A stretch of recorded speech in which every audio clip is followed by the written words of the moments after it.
buhi ko karon nga alao, kay gisupak na ko ang palao.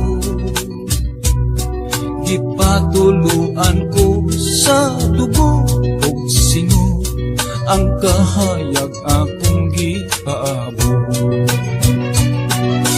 Ba't nga pagbubuot sa tanan, ihatag na ang kaangayan.